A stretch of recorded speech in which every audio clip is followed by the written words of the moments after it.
Hi, this is Laura Sarchet, the Inclusive Higher Education GA at the University of Rochester.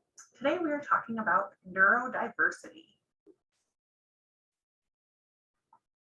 So, you may have many neurodiverse and neurotypical students in your classes.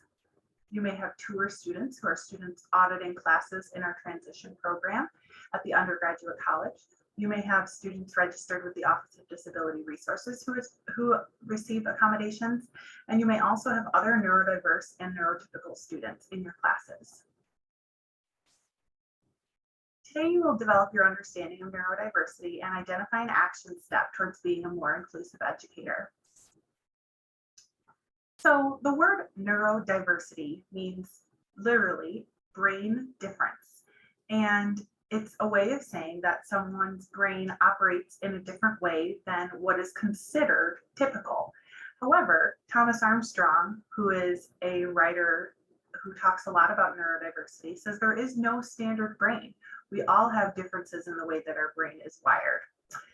And these are normal, not deficits. So again, I want to reemphasize that a neurodiversity is considered a difference, not less. So it's another way to look at disability. It's not interchangeable necessarily for disability, but we look at neurodiversity and disability as kind of different mindsets or different frameworks to look at someone who has a disability or someone who has a brain difference.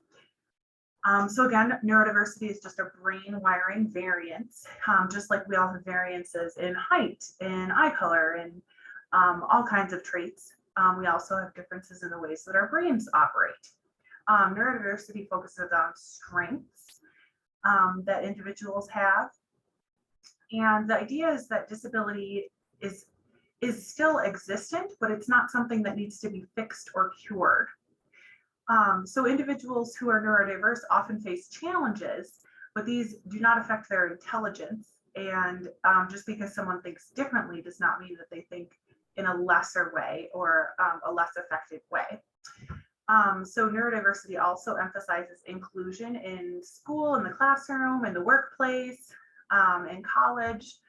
And again, there is place for both neurodiversity and disability because disability diagnoses often help individuals to get services that they need and acknowledge that there are challenges that people need supports with. And neurodiversity celebrates the strengths in those differences. So here's just a couple of examples of neurodiversities. We've talked a lot about autism spectrum disorders before, ADHD or ADD.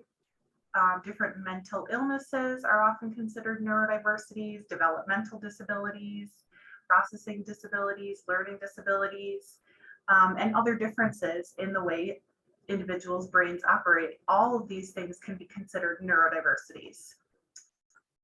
So for example, autism is one specific neurodiversity or disability.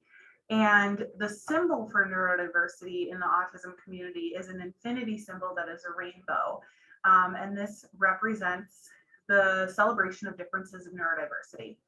And you may have heard that autism is a spectrum. That means that there is a wide range of skills and different challenges that individuals on the autism spectrum may face. So one person on the autism spectrum is different than the next person on the autism spectrum, which is true of any disability.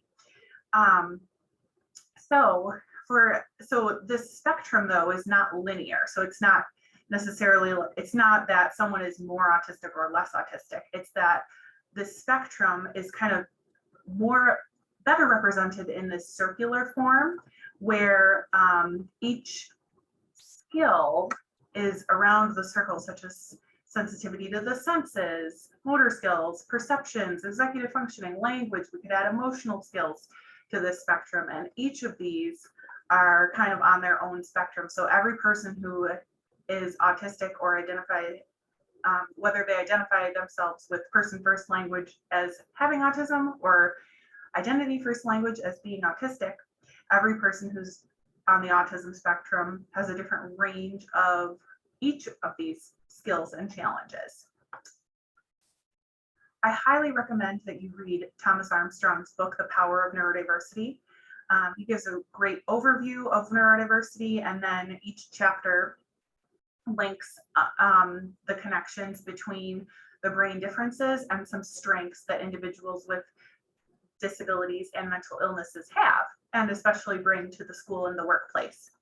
So the first chapter is actually linked on our website. If you go to the tour website or the Office of Disabilities Resources website, and you go down to faculty resources, there's a link to a PDF called Steps to an Inclusive Classroom. And this reading is one of the hyperlinks in that document.